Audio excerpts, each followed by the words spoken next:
Bismillahirrahmanirrahim. Starting from topic one, guided reflection. What John का क्या कहना था about the guided reflection? He developed the concept of guided reflection. Basically, ये MCQ भी आ सकता है. This involves engaging with a serious question, with question that help the teacher to explore and reconsider their motivation or rationale for actions. के teachers को engage करना कि वो explore करें और रिकंसिडर करें और उनके अंदर मोटिवेशन डेवलप हो और एज अ रिजल्ट वो जो एक्शंस हैं उन पर रैशनल डेवलप कर सकें।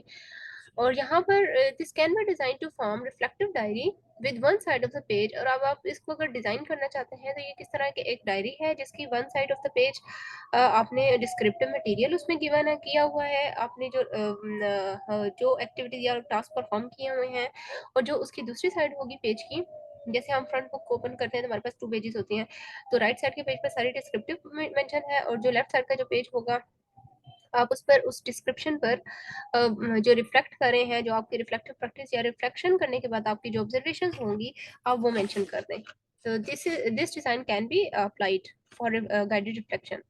Examples of the questions that guide reflection, ऐसे कौन कौन से क्वेश्चंस हैं? मोगन एंड वेब ने क्या कहा, इसने क्वेश्चन दिया, what is the most important, interesting, useful, relevant about the subject even for idea, how it can be explain. तो ये कुछ क्वेश्चन मोहन और वेब ने दिए कि आप इन क्वेश्चंस को माइंड में रखते हुए रिफ्लेक्शन करेंगे।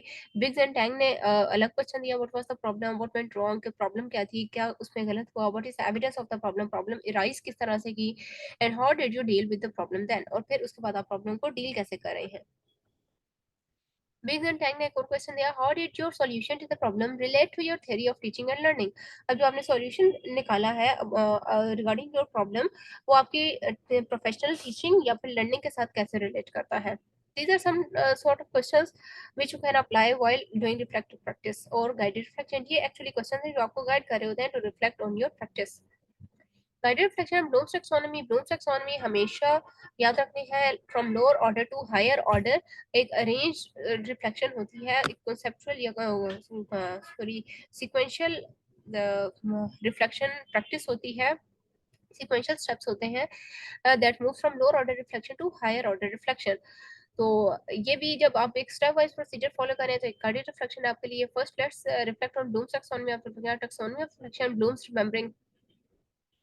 ब्लूम का क्या कहना था about reflection? he said what did I do कि मैंने while teaching क्या काम किया, teacher reflection, what was the lesson, did it address all the content, के लेसन क्या था, क्या उसने तमाम कंटेंट कवर किया, सिलेबस कवर हुआ, क्या कंप्लीट टाइम पर हुआ, स्टूडेंट्स ने कितना उसको कितना अंडरस्टैंड किया। अब ब्लूम्स अंडरस्टैंडिंग क्या थी, what was important about what I did I meet my goals, के ब्लूम का जो फोकस था वो ये था कि क्या मैंने गोल्स अचीव कर लिए हैं। तो teacher reflection can explain the major components of the lesson, तो टीचर का क्या रिफ्लेक्शन होगी रिगार्डिंग दिस के क्या मैंने जो मेजर चंक ऑफ लेसन था वो कवर किया है, क्या स्टूडेंट्स उसको अंडरस्टैंड कर पाए हैं कि नहीं कर पाए, करिकुलम में क्या सबसे अच्छा था, सबसे पॉजिटिव क्या रहा, क्या नेगेटिव एक्सपीरियंस रहा। This was all reflection, guided reflection in the light of Bloom's taxonomy। then action research, action research हम पहले भी इसको डिस्कस कर चुके हैं कि आपने एक्ट करना है। Action research involve systematically changing your teaching, आप सिस्टमैटिकली अपने टीचिंग प्रैक्टिस को चेंज कर रहे हैं on the ground evidence that suggest the changes you make are in the right direction, जो आपको सजेस्ट कर रही हो कि आपकी जो एक्शन है या जो आप चेंजेस ला रहे हैं वो राइट डायरेक्शन में है और स्टूडेंट्स की लर्निंग इंप्रूव कर रहे हैं। टारगेट क्या होता है एक्शन रिसर्च का? टीचर होता है, not the change. Target of action research is a teacher, it is for your MCQ, it is not the change that is being implemented। Khaled and Chemist ने कहा कि action research is a form of research carried out by practitioners into their own practices, कि research अपनी practice में researcher या practitioner अपनी professional practice में जो अप्लाई कर रहा होता है research, that is action research. Action research participatory democratic form of educational research होती है। एक्शन रिसर्च एम्फसाइज करती है प्रैक्टिस को, प्रैक्टिसेस आर कमिटेड एक्शन और practice. Action research express commitment to the improvement of practice, practice की improvement को ये promote करती है। Then action research is seen as a form of practical inquiry characterized by self-reflecting spiral of cycles of planning, acting, observing and reflecting।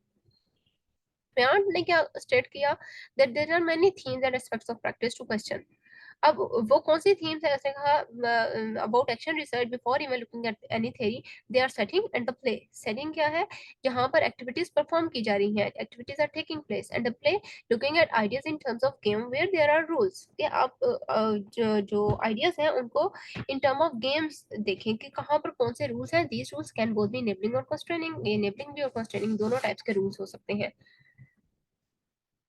Then the critical friend क्या होता है, जो आपके रिफ्लेक्शन में आपको हेल्प आउट करता है, जो आपके रिफ्लेक्शन में आपके पॉइंट्स को रेज करेगा, जो आपकी प्रोफेशनल एक्सपीरियंस को या प्रोफेशनल प्रैक्टिस को इम्प्रूव करने में हेल्प आउट करेंगे। That is the critical friend. The critical friends process focuses on developing collegial relationship and encouraging reflective practice। ये आपको रिफ्लेक्टिव प्रैक्टिस में हेल्प आउट कर रहा होता है।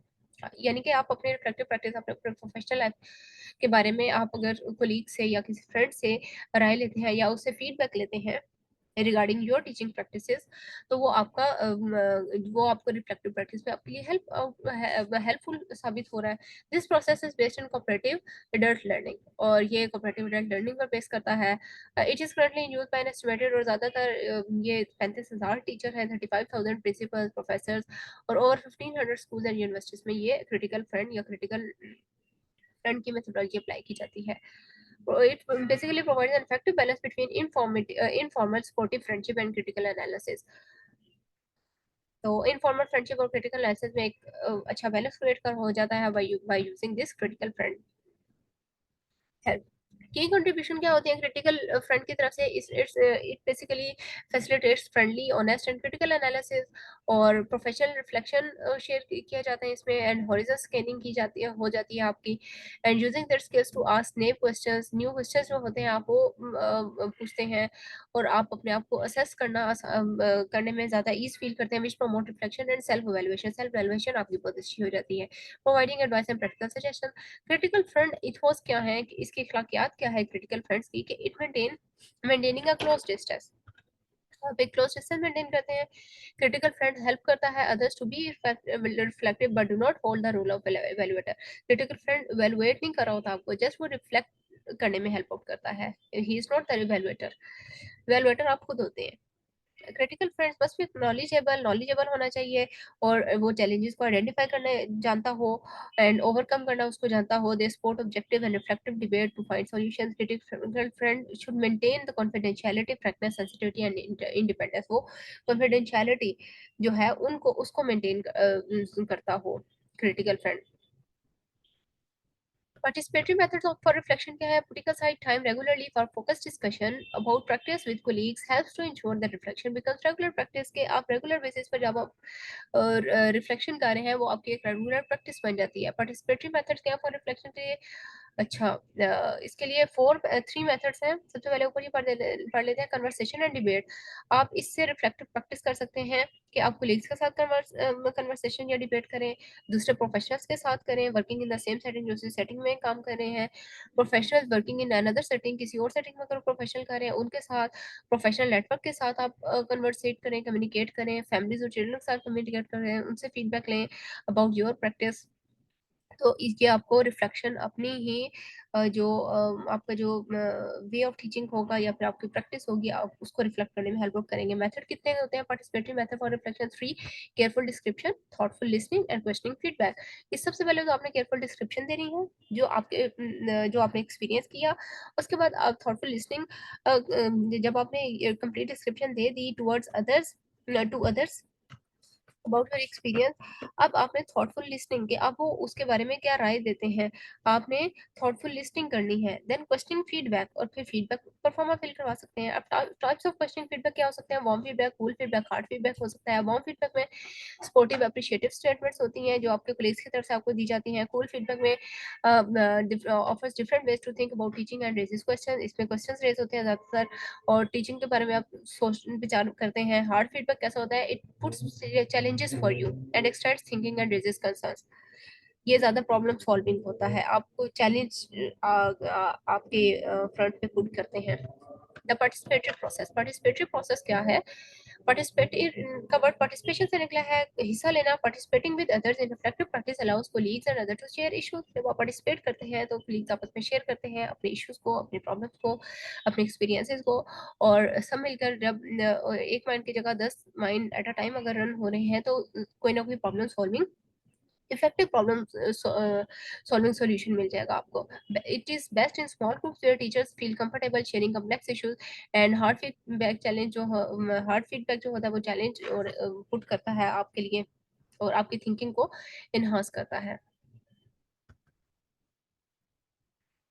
Then topic 25, what is reflective practice in the light of Johann Davis point of view? It is ongoing dynamic process of thinking honestly, deeply and critically about all aspects of professional practice. कि आप honestly, deeply और critically सोचें अपनी professional practice के बारे में. This is the reflective practice. और ये स्पॉन्टेनियस होता है as well as in plan reflection activities भी हो सकती हैं। Reflective practice leads to action. जब आप रिफ्लेक्टिव प्रैक्टिस करते हैं तो आप ये आपको मूव ऑन करती है towards action. Routine action and versus reflection action. Routine action क्या है? जो डेली बेसिस पर एक्शन हो रहे हैं, that is routine action. In routine action guided primarily by tradition, instruction, imitation, daily basis पर आप जो भी एक्ट करें, that is your routine action. Reflection action क्या है कि आपने जो एक्सपीरियंस किया आपने उस पर रिफ्लेक्ट किया और आपने उस पर सजेस्ट किया, उसको वैल्यूएट किया कि मुझे ये इंप्रूवमेंट करने के लिए ये स्ट्रेटेजीज अप्लाई करनी है, that is your reflection action. फिर आप वो स्ट्रेटेजीज अप्लाई करके अपनी प्रोफेशनल प्रैक्टिस को इम्प्रूव करते हैं, that is reflective action. Is instead based on active persistent and careful consideration based on the need to solve a problem. Then reflection as rationality. Reflection का reflection as rationality क्या है? Reflection is a rational and purposeful act. ये एक rational और purposeful act है। Rational मतलब एक खास वजह होती है रिफ्लेक्शन की। An active, persistent, and careful consideration of any belief or supposed form of knowledge in the light of grounds that support it, and further to continue to which it leads, it includes a conscious and voluntary effort to establish belief upon a firm basis of evidence and rationality.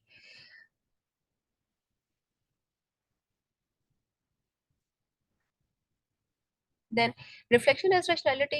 Interestingly, from a modern education perspective, Devi का क्या कहना था कि reference to different forms of belief and knowledge may reveal his willingness to apply objective rationality to more effective and emotional concerns.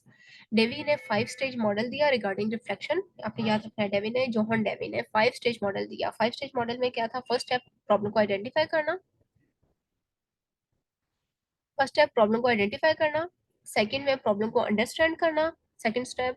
Third में we develop a hypothesis. Understand करने के बाद आप उस पर हाइपोथेसिस डेवलप करते हैं, कोई स्टेटमेंट देते हैं कि फलां प्रॉब्लम है आपके पास, आप उसकी एक रिटर्न फॉर्म में एक स्टेटमेंट दे देते हैं, इट्स ओरिजिन, और फिर उस प्रॉब्लम की स्टेटमेंट देकर उसके रीजन यानी कि उसके कॉजेज या पॉसिबल सॉल्यूशन वो सजेस्ट करते हैं। फिर सब्जेक्ट हाइपोथेसिस, और जो हाइपोथेसिस होते हैं हम उनकी स्क्रूटनी करते हैं, टेस्टिंग करते हैं, रीजनिंग निकालते हैं, और टेस्टिंग के बाद हम उसको इन प्रैक्टिस लाते हैं। देन इन प्रैक्टिस लेकर आए जब आप उसे आप उसको फिर आपने अपने एक्सपीरियंस से लर्न किया। फोर्थ स्टेप में आप एक्सपीरियंस से लर्न करते हैं। फिफ्थ स्टेप में reflective thought begin when we found ourselves having an experience that raise some difficulties और डायलेमास। कि अगर आपने आपके एक्सपीरियंस आपने क्या लर्न किया कि आपके कितना सक्सेसफुल रिफ्लेक्टिव प्रैक्टिस थी, उसमें क्या क्या फ्लॉज हैं, उसको कैसे इंप्रूव किया जा सकता है। This is your fifth step. Donald Schon. Donald Schon का क्या कहना था regarding reflective practice? Reflection reflecting in and on practice. इसने दो कॉन्सेप्ट दिए थे, ये पहले भी पढ़ चुके हैं। Reflection in action and on action. In practice या ऑन प्रैक्टिस। फर्स्ट स्टेप क्या है? टीचिंग एंड लर्निंग के रिफ्लेक्शन इन एक्शन। ऑब्जर्व करना अपने आप को, आप ऑब्जर्व करें, मॉनिटर करें, writing notes immediately on completion of the session. आपने अपने नोट्स राइट डाउन कर ली है, एक डिस्क्रिप्शन आपने दे दी। सेकंड स्टेप में आपने planning the next session. What can I incorporate for my reflection? Shall I try something new? What works with these learners on this course? कि अब आप प्लान कर रहे हैं कि आपको उसमें क्या क्या चीजें करनी है। देन थर्ड स्टेप में reflection and action. Reflection and action. अब आप उस पर रिफ्लेक्ट करने लगे। टाइम टू पॉन्डर मूल over what happen, why things happen, कि क्या आपने एक्सपीरियंस किया और क्यों हुआ और उसके कॉजिंग फैक्टर्स क्या हैं। अब आप उसको कैसे प्लान करेंगे, क्या स्ट्रेटजीज अप्लाई करेंगे कि वो प्रॉब्लम आपकी सॉल्व हो जाए या फिर आप उसको इम्प्रूव करें अपनी टीचिंग प्रैक्टिस को। फोर्थ स्टेप में क्या? Teaching and learning session, reflection in action. अब आपने ये रिफ्लेक्शन ऑन एक्शन किया था कि आपने जो एक्सपीरियंस किया आपने उस पर रिफ्लेक्ट किया। अब आप जब दोबारा क्लास में जा रहे हैं लेक्चर देने के लिए, अब आप ड्यूरिंग लेसन अब आप रिफ्लेक्शन स्टार्ट कर रहे हैं, that is reflection in action. Again आप ऑब्जर्व करेंगे, मॉनिटर करेंगे और नोट्स इमीडिएटली साथ नोट डाउन कर लेंगे। तो स्कूल का ये उसने 4 स्टेप मॉडल दिया था स्कूल ने, जिसमें उसने दो टाइप्स बताई है रिफ्लेक्शन की, on action, in action and on action. Kolb's reflective cycle. अब कोल्स ने क्या कौन सी रिफ्लेक्टिव साइकिल दी? इसने एक साइकिल दी where active experimentation leads to transfer of learning from current cycle to a new cycle. के इसमें एक्टिव एक्सपेरिमेंट जो किए जाते हैं वो करंट साइकिल से न्यू साइकिल में शिफ्ट हो रहे होते हैं, ट्रांसफॉर्म हो रहे होते हैं। Components of Coles model apply to reflective practice. Kolb's model के 5 कंपोनेंट्स थे, sorry 4। concrete experience, reflective observation, abstract conceptualism, and active experimentation. First, concrete experience, doing having experience, कि आपने experience क्या किया, what happened, हुआ क्या. Then reflective observation, कि जो हुआ अब आप उसको observe करने लगे, review किया, reflecting on the experience. Why did it happen, कि वो हुआ क्यों और कैसे हुआ. That way includes taking feedback, आप feedback भी ले सकते हैं. Then abstract conceptualization, अब conceptualism, अब आपने उसे conclude करना है, conclusion निकालना है, learning from experience, आपने learn क्या किया, conclude क्या कर रहे हैं. Then active experimentation, अब आप उसको plan करेंगे कि आपने उसको improve कैसे कर सकते हैं, trying out what you have learned and how I plan to improve. So these are the 4 components of Coles model. आप इसे सीक्वेंस से याद करना है, आपको याद हो जाएगा. इससे नेक्स्ट इन्हीं 4 स्टेप्स की डिटेल बताई हुई है, आप इसको रीड आउट कर लीजिएगा. सच मैंने वर्बली इसको एक्सप्लेन कर दिया है. Greenaway's 3 stage model, John Dewey ने 5 स्टेप मॉडल दिया था. अभी ऊपर कोल्स का आपने स्कून की आपने स्कून ने 4 स्टेप बताए थे, जिसमें उसने 2 प्रैक्टिसेस का practice in 2 reflection in action and non action बताया था. और उसके बाद कोल्स ने अपना 4 कंपोनेंट कोल्स के मॉडल के थे.